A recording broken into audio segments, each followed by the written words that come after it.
Hey, badass. Welcome to Keepin' It Real, the podcast where we ditch the nonsense, say it like it is, and redefine what it means to feel good in your body and your life. I'm Misty Tripoli, creator of the Groove Method, and I'm here to help you move, dance, and live authentically and unapologetically. So if you're ready to break free from the societal expectations, embrace your truth, and find your own unique groove, you are in the right place. So let's keep it real, let's keep it wild, and let's keep it moving.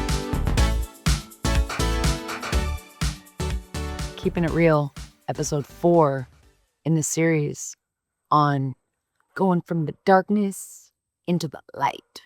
So this episode, we're in continuation of the transition that I went from the first moment I smoked marijuana to my entire life completely changing. So now, that's my day. My day is literally meditation, dancing. Now I'm studying yoga. I'm getting deep into spiritual practices and astrology, and I'm like a sponge absorbing information that I'd never heard before and that was new to me. And yeah, I was interested in what energy was and how we exist. Like, I just was like, feed me, feed this mind that has been so closed for so long. And yeah, my favorite book, The Science of Mind, Shakti Gawain, Living in the Light, old book.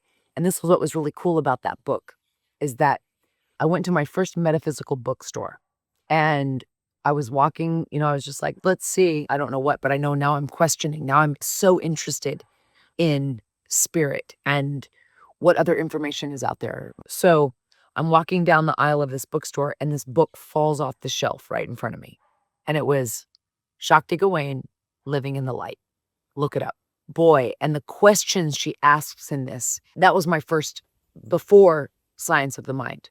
This was Shakti Gawain's Living in the Light. Was my first metaphysical book, my first book that got me to really people talk so much about healing trauma and that we need to heal all this trauma and we need to heal and all of this. And it was like everything for me for spirituality came through my intellect, which was really interesting because it needed to make sense. I was really turned off by airy-fairy concepts that didn't relate to me, or I just didn't relate.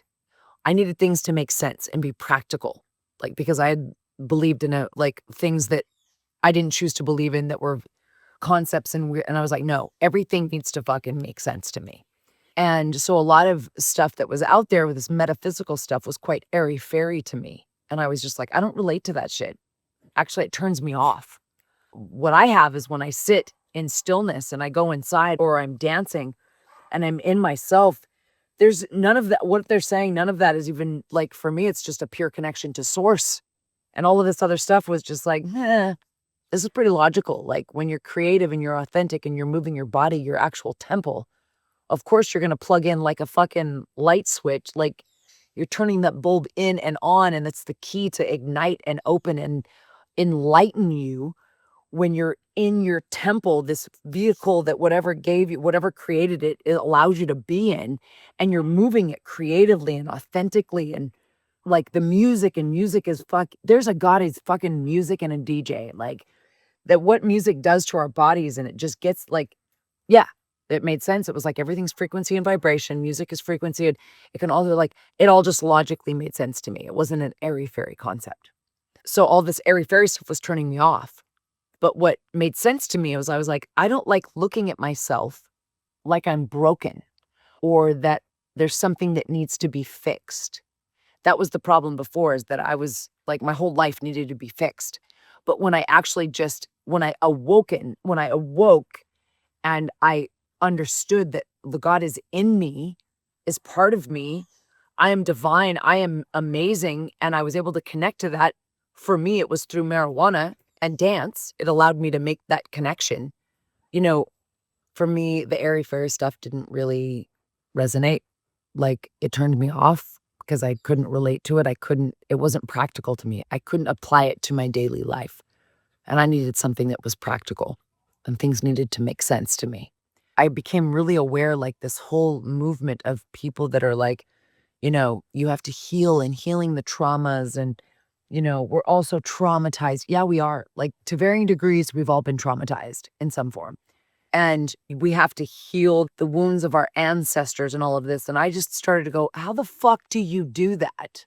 Like, I'm responsible for the wounds of what happened centuries ago? Like, I was just like, I'm sorry, I don't get behind that, because I believe that it's like whatever came before me was all perfect and all meant to be and all bringing us to this point. And I am here and I exist and I am loved and supported from realms I can't even fathom, and that I am not broken, and that the most powerful thing I can do is connect to the divine within myself and live my best life and be free and be authentic and enjoy my life and have my greatest fucking life. Like, I've been traumatized. I was sexually molested as a child, and all of that sucks balls. But you know what? I'm not that person anymore. All of that brought me to this, where I'm at right now. And that's about realizing that whatever happened to you as a child was not your fault, but it is your responsibility at what you're going to do about it. Like, are you going to let it define you? Are you going to let it be who you are?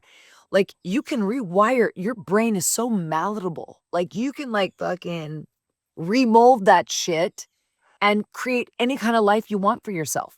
I even have a hard time like with the heal thing. I get it. We do have to heal. Yes.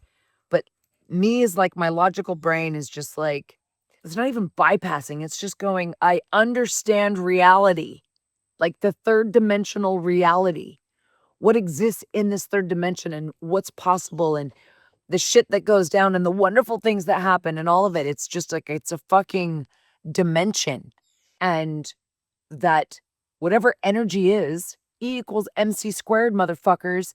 Energy, mass, are you fucking kidding me? Everything's energy. It cannot be destroyed, cannot be created. It can only transform.